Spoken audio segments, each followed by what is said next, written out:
আসসালামু আলাইকুম। প্রিয় দর্শক, আমাদের প্রধান উপদেষ্টা ডক্টর মোহাম্মদ ইউনূস 9 জুন তিনি লন্ডন সফরে যাচ্ছেন। মূল উদ্দেশ্য king Charles third harmony award তিনি গ্রহণ করবেন। এই পুরস্কারে তিনি ভূষিত হয়েছেন। এর বাইরে ব্রিটেনের প্রধানমন্ত্রী বা রাজা চার্লসের সঙ্গে তার বৈঠক হবে, কিন্তু মূল উদ্দেশ্য তো king Charles third harmony award গ্রহণ করা। বিস্ময়কর বিষয় হচ্ছে, অবাক করা তথ্য হচ্ছে, যেই প্রতিষ্ঠান এই পুরস্কার প্রদান করছে কিংস ফাউন্ডেশনের ওয়েবসাইটে 2025-এর জন্য এই পুরস্কারে ভূষিত বা পুরস্কার প্রাপ্তদের তালিকায় আমাদের প্রধান উপদেষ্টার নাম নেই।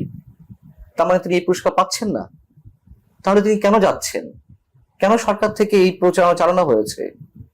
নিঃসন্দেহে এই পুরস্কারটি পেলে বা সরকার থেকে যেমন বলা হয়েছে যেটি অত্যন্ত গৌরবের, আমরাও সেটি মনে করি অবশ্যই অত্যন্ত গৌরবের হতে পারে, কিন্তু পুরস্কার প্রাপ্তদের তালিকায় ডক্টর মোহাম্মদ ইউনূসের নাম নেই কেন?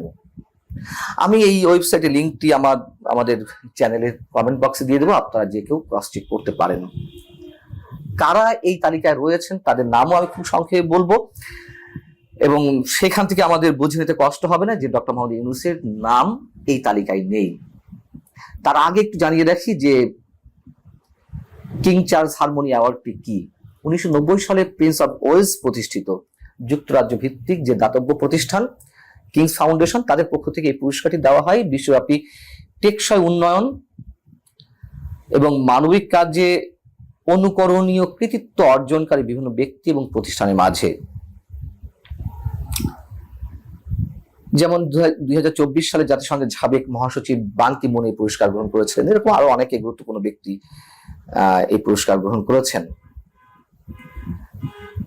এবং সরকারের পক্ষ থেকেও যে প্রচারণা চালানো হয়েছে সে সম্পর্কে একটু বলি। যেমন গত জুনের 4 তারিখে 4 জুন রীতিমতো সংবাদ সম্মেলন করে বাংলাদেশের পররাষ্ট্র মন্ত্রণালয়ের ভারপ্রাপ্ত সচিব রুহুল আমিন সিদ্দিকী যা বলছিলেন তার বক্তব্যটা একটু আপনাদেরকে বলি। তিনি বলছিলেন যে বিশ্বব্যাপী অবদানের একটি উল্লেখযোগ্য স্বীকৃতি স্বরূপ মানুষ এবং পরিবেশের মধ্যে শান্তি, স্থায়িত্ব এবং সম্প্রীতি জোরদারে অধ্যাপক ইউনূসকে রাজা তৃতীয় চার্লস 2025 সালে কিং চার্লস তৃতীয় হারমোনি পুরস্কারের জন্য মনোনীত করেছেন। আগামী 12 জুন লন্ডনের সেন্ট জেমস প্যালেসে ডক্টর ইউনূসকে আনুষ্ঠানিকভাবে এই পুরস্কার দেওয়া হবে। একই সঙ্গে তিনি এই মন্তব্য করেছিলেন যে এটি কেবল প্রধান উপদেষ্টার ব্যক্তিগত অর্জন নয়, বরং বাংলাদেশের জন্য এক অসামান্য মর্যাদা ও গৌরবের অনন্য স্বীকৃতি। এই পুরস্কার বিশ্ব মঞ্চে বাংলাদেশের ভাবমূর্তিকে আরো দৃপ্ত উজ্জ্বল করবে। বেশ ভালো কথা, আমরাও তেমনটা মনে করি। কিন্তু বিপত্তিটা বাঁধিয়েছে তো ওয়েবসাইটে যে তালিকা কিংস ফাউন্ডেশনের, সেখানে যাদের নাম রয়েছে আমি একটু ছোট করে বলি। এই সব ব্যক্তি এবং প্রতিষ্ঠানের পাশে তাদের পরিচয় তুলে ধরা হয়েছে, যেগুলো পড়তে গেলে অনেক সময় লাগবে। আমি ছোট্ট করে শুধু তাদের নামগুলো বলছি। এমার্জিং ট্যালেন্ট, উদীয়মান প্রতিভার অধিকারী যারা, তাদের মধ্যে এই পুরস্কারটি এবার যারা পাচ্ছেন তার মধ্যে রয়েছেন Emily Hurst, Neil Cunningham, Ruad Thomson.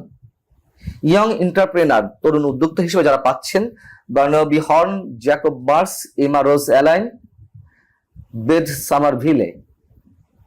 কিছু প্রতিষ্ঠানও পাচ্ছে গুরুত্বপূর্ণ অবদান রাখার জন্য, ইন্টারন্যাশনাল ইম্প্যাক্ট যারা ফেলেছেন বা প্রভাব বিস্তার করেছেন বৈশ্বিকভাবে।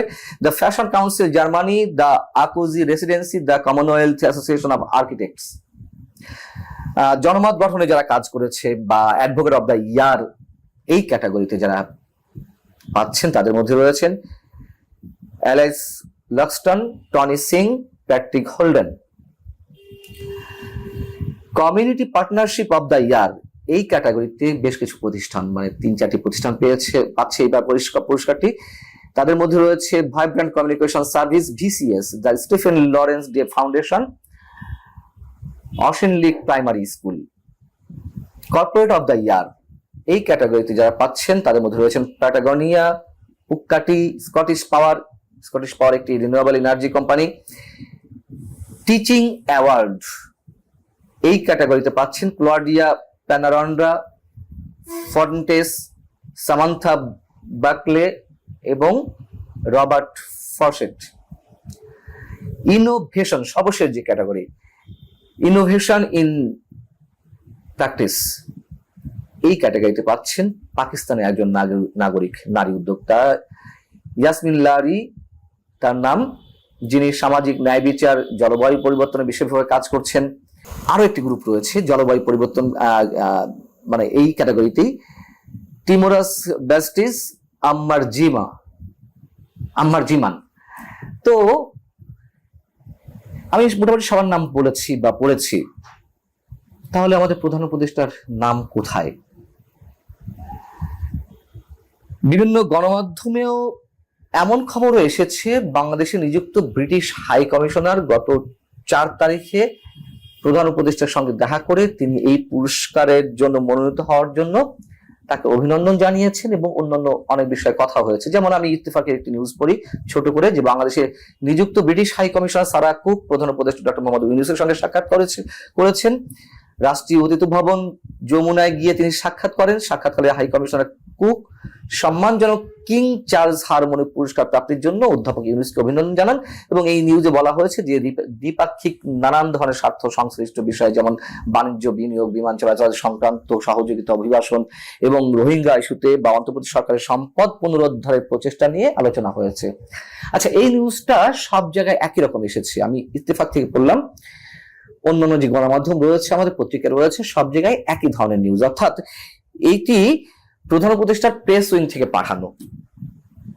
আমার একটু খটকা লাগলো, আমি ব্রিটিশ এম্বাসির ফেসবুক পেজে গেলাম।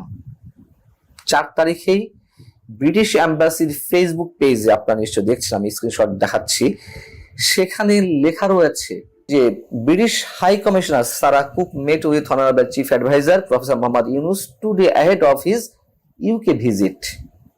They discussed the breadth of the partnership, including trade and investment and deepening cooperation on climate action and the Rohingya response.